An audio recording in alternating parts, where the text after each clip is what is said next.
رب اشرح لی صدری ویسر لی امری واحلل عقدۃ من لسانی یفقہوا قولی۔ السلام علیکم ورحمۃ اللہ۔ ہم پردہ سیریز دیکھ رہے ہیں اور اس میں ہم نے کل سورۃ نور کی آیت دیکھی اور آج انشاءاللہ ہم سورۃ احزاب کی آیت دیکھیں گے۔ حجاب کیا ہے؟ پردہ کیا ہے؟ ہم حجاب کیوں کریں؟ حجاب ایمان کی پہچان ہے۔ حجاب میرے رب کا حکم ہے۔ حجاب حسن کی حفاظت ہے۔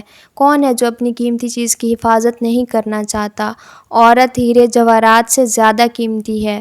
حجاب حیا کا آئینہ دار ہے، زندگی کے چمن کا نکھار ہے۔ حجاب حیا کی خوشبو ہے، حجاب وفا کی مہک ہے۔ حجاب ایمان کی پہچان ہے، رب کے قرب کا نشان ہے۔ حجاب اعتماد ہے، حجاب وقار ہے۔ حجاب حیا کی بہار ہے، حجاب عورت کی عزت اور وقار ہے۔ حجاب رحمت ہے۔ اللہ تعالیٰ کا گھر بیت اللہ اس کا غلاف ہے، اس لیے کہ پتہ چلے کہ یہ کوئی عام گھر نہیں ہے، یہ اللہ تعالیٰ کا گھر ہے۔ عورت کا حجاب اس لیے کہ پتہ چلے یہ عام عورت نہیں ہے، عزت دار عورت ہے، کوئی کھلاڑی نہیں ہے کہ جس پر تم تیر آزماؤ۔ حجاب ہمارے رب کا حکم ہے۔ حجاب عورت کی عزت ہے۔ حجاب عبادت ہے، اللہ تعالیٰ کی عبادت کا مظہر ہے۔ آئیں اللہ تعالیٰ کی یہ عبادت کر لیں۔ اللہ رب العزت نے سورۃ احزاب کی آیت نمبر 33 میں فرمایا وَقَرْنَ فِي بُيُوتِكُنَّ، اور اپنے گھروں میں قرار سے رہو اور پہلی جاہلیت کے زینت ظاہر کرنے کی طرح زینت ظاہر نہ کرو، اور نماز قائم کرو اور زکوٰۃ ادا کرو اور اللہ تعالیٰ اور اس کے رسول کی اطاعت کرو۔ اے اہل بیت، در حقیقت اللہ تعالیٰ ارادہ رکھتا ہے کہ تم سے گندگی کو دور کرے اور تمہیں پاک کر دے، پوری طرح پاک کرنا۔ فرمایا وَقَرْنَ فِي بُيُوتِكُنَّ، اور اپنے گھروں میں قرار سے رہو، یعنی گھر سلامتی اور حفاظت کا مقام ہے۔ اسلام مخلوط نظام نہیں دیتا، تو فرمایا کہ گھر میں قرار پکڑیں اور بلا ضرورت گھروں سے باہر نہ نکلیں۔ ضرورت کے تحت گھر سے باہر جایا جا سکتا ہے۔ حضرت عائشہ سے روایت ہے کہ سیدہ سودا جو کہ رسول اللہ صلی اللہ علیہ وسلم کی بیوی تھی، جسامت میں بھاری تھی، تو ایک رات وہ قضائے حاجت کے لیے باہر گئیں اور راستے میں ان کو حضرت عمر مل گئے۔ سیدنا عمر کو ازواج مطہرات کا گھر سے بے حجاب پھرنا باہر شاق گزرتا تھا، تو حضرت سودا جب ان کو ملی تو انہوں نے کہا کہ اے سودا، آپ ہم سے خود کو چھپا نہیں سکتی، تو کیونکہ وہ بھاری بھرکم تھیں، تو سیدہ سودا کو انہوں نے کہا کہ آپ گھر سے کیوں باہر نکلی ہیں؟ سیدہ سودا نے انہیں بتایا کہ میں قضائے حاجت کے لیے گئی تھی۔ تو سیدہ سودا کو جب یہ بات سیدنا عمر نے کہی تو ان کو اچھی نہ لگی، تو انہوں نے رسول اللہ صلی اللہ علیہ وسلم سے آ کر کہا میں ضرورت سے گھر سے باہر نکلی تھی، لیکن سیدنا عمر نے ایسی گفتگو کی۔ اس پر آپ صلی اللہ علیہ وسلم میرے گھر میں تھے۔ سیدہ عائشہ کہتی ہیں کہ رسول اللہ صلی اللہ علیہ وسلم میرے گھر میں تھے اور بیٹھے رات کا کھانا کھا رہے تھے۔ ایک ہڈی آپ صلی اللہ علیہ وسلم کے ہاتھ میں تھی۔ اس حالت میں آپ صلی اللہ علیہ وسلم پر وحی آنا شروع ہو گئی، پھر وحی کی حالت موقوف ہوئی اور ہڈی اسی طرح آپ کے ہاتھ میں تھی جسے آپ صلی اللہ علیہ وسلم نے ہاتھ سے رکھا نہیں تھا۔ آپ صلی اللہ علیہ وسلم نے فرمایا تم عورتوں کو ضرورت سے باہر نکلنے کی اجازت دے دی گئی ہے۔ تو بخاری کی روایت ہے، تو ضرورت کے تحت گھر سے باہر نکلا جا سکتا ہے، کیونکہ اسلام نے عورت پر معاشی ذمہ داری نہیں رکھی، تو اسی لیے گھر سے باہر نکلنے کی بھی اجازت بلا ضرورت نہیں دی۔ عورت کا جو مقصد ہے، جو اس پر ذمہ داری ہے، وہ گھر کی ذمہ داری ہے اور بچوں کی پرورش ہے، تو بلا ضرورت گھر سے باہر نکلنے سے منع فرمایا۔ تو ایک حدیث کا مفہوم ہے کہ رسول اللہ صلی اللہ علیہ وسلم نے فرمایا عورت ساری ہی ساری پردہ ہے، جب گھر سے نکلتی ہے تو ایک شیطان اس کے پیچھے لگ جاتا ہے، اور وہ اللہ تعالیٰ کے قریب پسندیدہ حال میں اس وقت ہوتی ہے جب وہ گھر میں بہت گہرائی میں ہوتی ہے، یعنی گھر میں سب سے اندر والے حصے میں ہوتی ہے، تو وہ تب پسندیدہ حال میں ہوتی ہے اللہ تعالیٰ کے۔ تو بہت زیادہ گھر میں رہنے کا حکم دیا کہ کیونکہ اس سے شیطان جب پیچھے لگ جاتا ہے تو سوچیں وہ کیا کیا عمل کرواتا ہے۔ تو پھر اگلی حصہ فرمایا اور پہلی جاہلیت کے زینت ظاہر کرنے کی طرح زینت نہ ظاہر کرو، تو زینت ظاہر کرنے سے منع فرمایا۔ تو پہلی جاہلیت کی زینت ظاہر کرنے کی طرح یعنی زینت کر کے خوشبو لگا کر بہت زیادہ اپنے گھروں سے باہر نہ نکلا کرو، جیسے کہ جاہلی دور کی خواتین نکلتی تھیں، جبکہ جن کے پاس علم نہیں تھا اور جن کے پاس دین کا علم بھی نہیں تھا، تو وہ ایسے کرتی تھیں کہ گھروں سے تیار ہو کر باہر نکل جاتی تھیں۔ مجاہد کہتے ہیں کہ جاہلیت میں عورتیں گھروں سے باہر نکل کر مردوں کے اندر پھرتی تھیں، تو اس طرح وہ جاہلیت کی عورتیں ایسے کرتی تھیں کہ تیار شیار ہو کے باہر نکل جاتی تھیں۔ سیدنا ابو موسیٰ اشعری سے روایت ہے کہ نبی کریم صلی اللہ علیہ وآلہ وسلم نے فرمایا، جب کوئی خاتون عطر لگائے اور پھر وہ مردوں کے درمیان جائے تاکہ وہ مرد اس کی خوشبو سونگھیں تو وہ خاتون ایسی ہے، یعنی آپ نے ایسی خاتون کو شدید برا کہا۔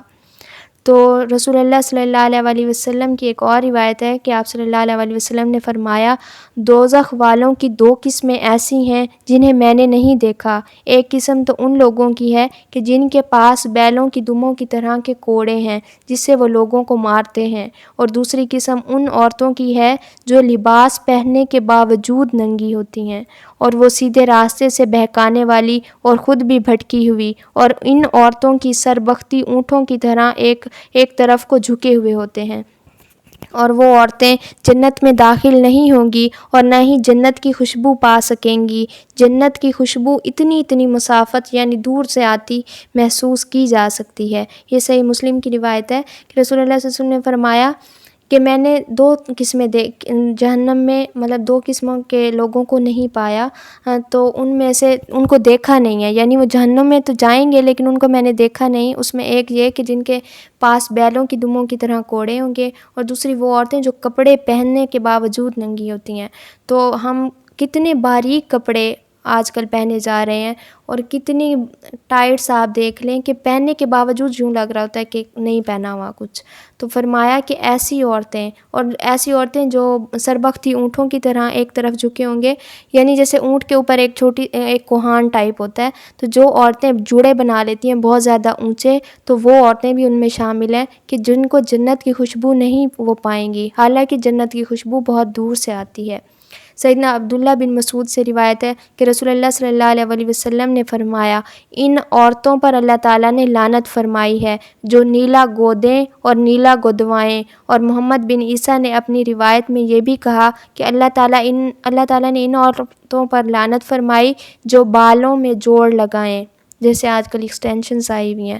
تو عثمان نے فرمایا، اور اپنے بال اکھاڑے، اور اللہ تعالیٰ نے ان عورتوں پر لعنت فرمائی جو اپنے دانتوں میں حسن و جمال کی کشادگی کے لیے، یعنی اپنے دانت وہ بیچ میں سے وہ کھدواتی ہیں کہ وہ پیاری لگیں زیادہ، تو اللہ تعالیٰ کی بنائی ہوئی شکل کو بدلنے کے لیے، خوبصورت لگنے کے لیے، یعنی جو کچھ بھی کیا جاتا ہے اس میں پلکنگ ہے، اس میں گدوانا ہے، اس میں دانتوں میں سپیس پیدا کروانا۔ تو رسول اللہ صلی اللہ علیہ وآلہ وسلم نے فرمایا کہ اللہ تعالیٰ نے ان عورتوں پر لعنت فرمائی ہے۔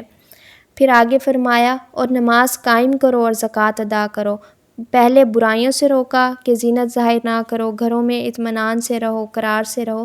پھر فرمایا کہ برائیوں سے بچو، اور بھلائیوں کا حکم دیا کہ نماز قائم کرو جو کہ اللہ تعالیٰ کی خالص عبادت ہے، اس سے انسان اللہ تعالیٰ کے لیے خالص عبادت کے لیے ہی کھڑا ہوتا ہے، اور زکوٰۃ ادا کرو، اور اللہ تعالیٰ اور اس کے رسول کی اطاعت کرو، یعنی اللہ تعالیٰ اور اس کے رسول کی اطاعت تمام بھلائیوں کا سرچشمہ ہے۔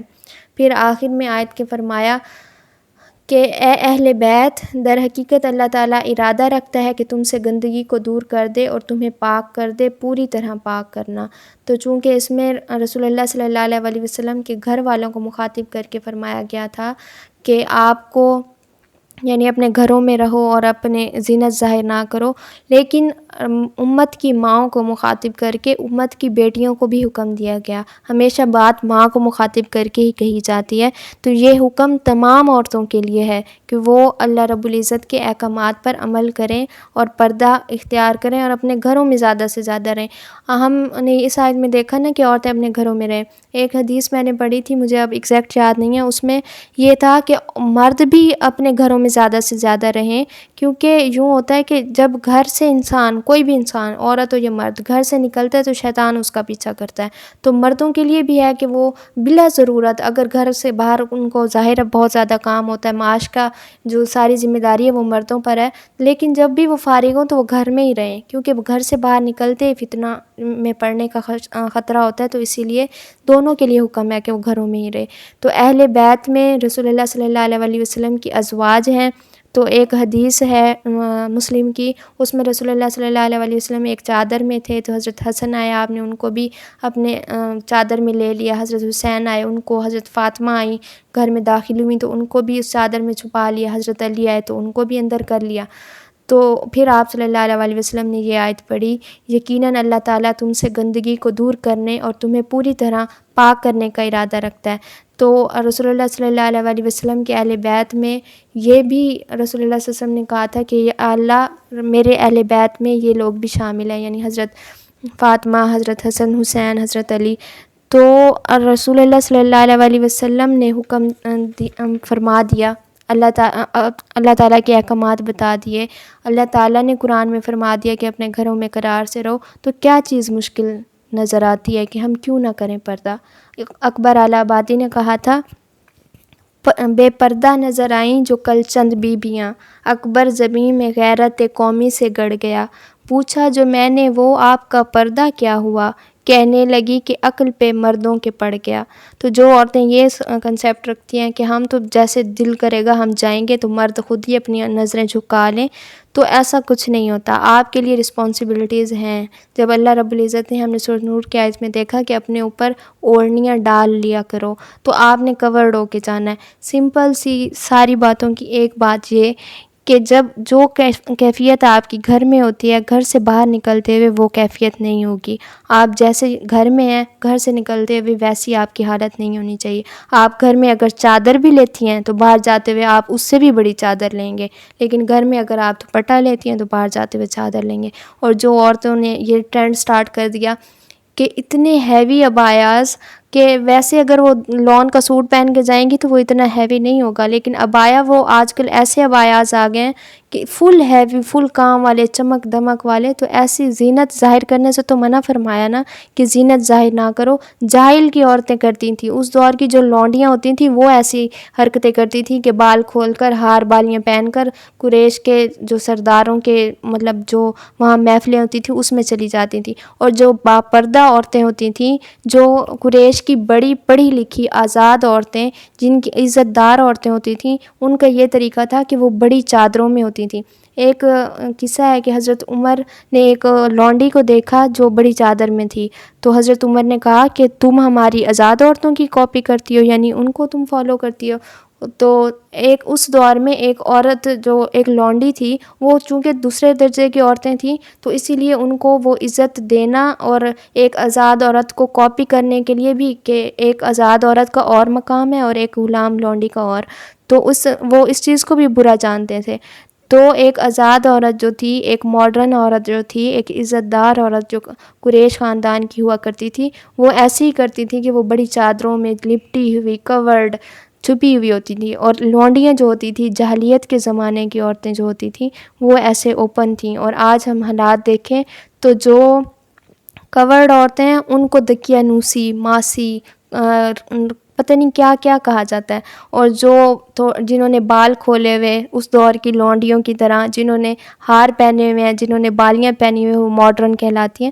تو ہماری ڈکشنری میں، ہمارے قرآن والی ڈکشنری میں، ہم لوگوں کی صورت میں آپ جو لوگ ماڈرنزم آپ کا ہے وہ ہم اس کو کنسیڈر نہیں کرتے، ہم اس چیز کو کنسیڈر کریں گے انشاءاللہ کہ ہم آزاد عورتیں ہیں، ہم عزت دار عورتیں ہیں، اللہ تعالیٰ کے حکم کو ماننے والی ہیں۔